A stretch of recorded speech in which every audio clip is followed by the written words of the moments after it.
आदरणीय बंधुओं, माताओं व मेरी प्यारी बहनों, राधे राधे। स्वागत है आपका हमारे YouTube चैनल में। आज हम आपके लिए लेकर आए हैं माघ मास महात्म का 16वां अध्याय। तो आइए शुरू करें माघ मास महात्म का 16वां अध्याय। कीर्तवीर्य कहने लगा कि हे भगवान, वह राक्षस कौन था और कांचन मालिनी कौन थी? उसने अपना धर्म कैसे दिया और उनका साथ कैसे हुआ? हे ऋषि, अत्रि की संतानों के सूर्य, यह कथा सुनाकर मेरा कौतूहल दूर कीजिए। दत्तात्रेय जी कहने लगे कि हे राजन, इस पुरातन विचित्र इतिहास को सुनो। कांचन मालिनी नाम की एक सुंदर अप्सरा थी जो माघ मास में प्रयाग में स्नान करके कैलाश पर जा रही थी। तब उसको मार्ग में जाते हुए हिमालय के कुंज से एक घोर राक्षस ने देखा। उस सोने जैसी तेज वाली, सुंदर कटी वाली और पिन पियोधर वाली सुंदर अप्सरा को देखकर उस राक्षस ने कहा कि हे सुंदरी, तुम कौन हो और कहाँ से आ रही हो? तुम्हारे वस्त्र और वेणी भीगी हुई क्यों है? तुम आकाश मार्ग से कहाँ जाती हो और किस पुण्य के प्रताप से तुम्हारा शरीर ऐसा तेजस्वी और रूप ऐसा मनोहर है? तुम्हारे गीले वस्त्र से मेरे मस्तक पर गिरे हुए एक बूंद जल से मेरे क्रूर मन को एकदम शांति प्राप्त हो गई। इसका क्या कारण है?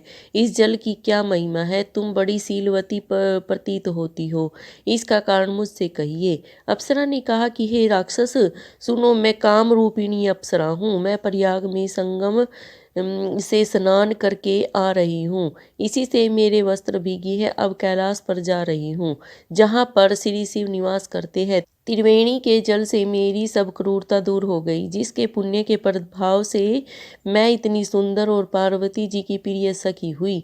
सो आश्चर्य देने वाला उदाहरण मुझसे ब्रह्मा जी ने कहा था। सो सुनो, मैं कलिंग देश के राजा की वेश्या थी।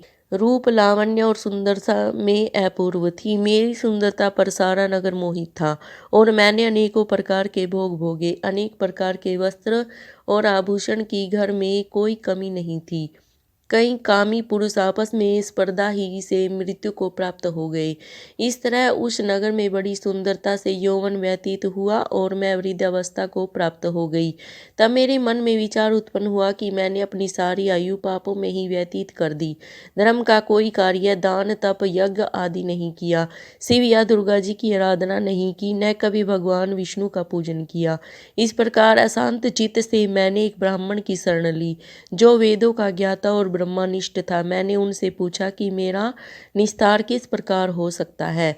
महाराज, साधु सज्जन अच्छे और बुरे सभी पर दया करते हैं, इसीलिए मुझ दीन पर भी कृपा करके मुझे कीचड़ में डूबी हुई को पकड़कर उबारिए। क्षीर सागर क्या हंस को ही दूध देता है, बत्तख को नहीं देता है? तब वह ब्राह्मण राजा का पुरोहित इन सब बातों को सुनकर मुझ पर दया करके कहने लगा कि तू ब्रह्मा के क्षेत्र प्रयाग में जाकर माघ मास में त्रिवेणी संगम में स्नान कर, परंतु मन में अशुभ क्रिया का विचार नहीं करना।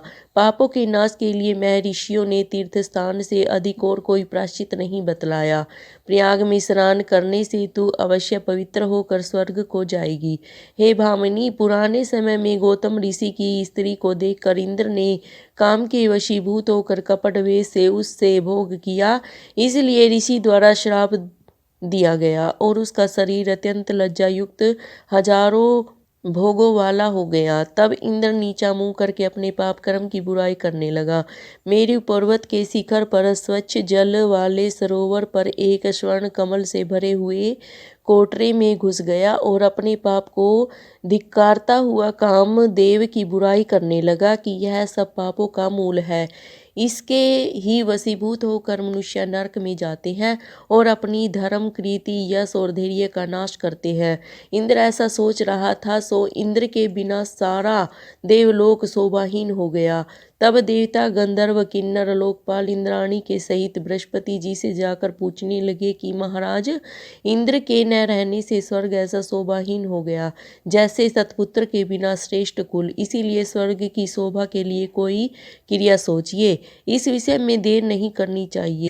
तब बृहस्पति जी कहने लगे कि इंद्र ने बिना सोचे विचारे कर्म किया है, उसका फल भोग रहा है, सो वह कहाँ है, मैं यह सब जानता हूँ।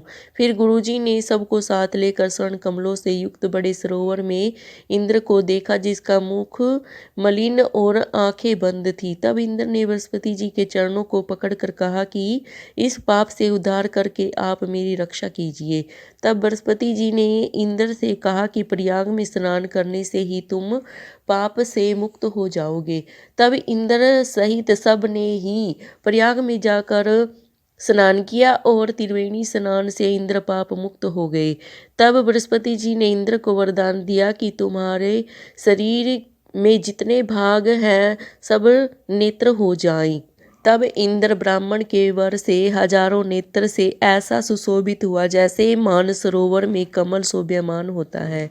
तो बंधुओं, ये माघ मास महात्म का 16वां अध्याय समाप्त हुआ।